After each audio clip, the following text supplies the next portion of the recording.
ప్రియమైన వారలారా, కీర్తనలు 60లో దావీదు ఒక కఠినమైన పరిస్థితిలో ఉన్నాడు. యుద్ధంలో ఓటమి వచ్చింది. దేశం కష్టాల్లో ఉంది. ఆ సమయాల్లో దావీదు దేవునితో ఇలా ప్రార్థిస్తున్నాడు.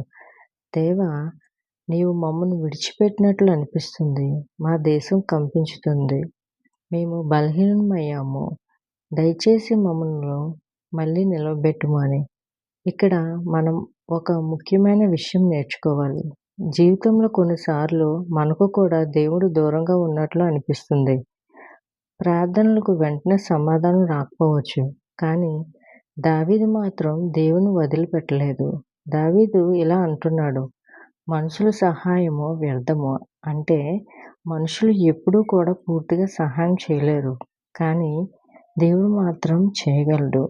చివరిగా దావీదు తన విశ్వాసాన్ని తెలియజేస్తున్నాడు. అంటే దేవుడు మన పక్షాన ఉంటే ఎంత పెద్ద సమస్యనైనా జయించగలం.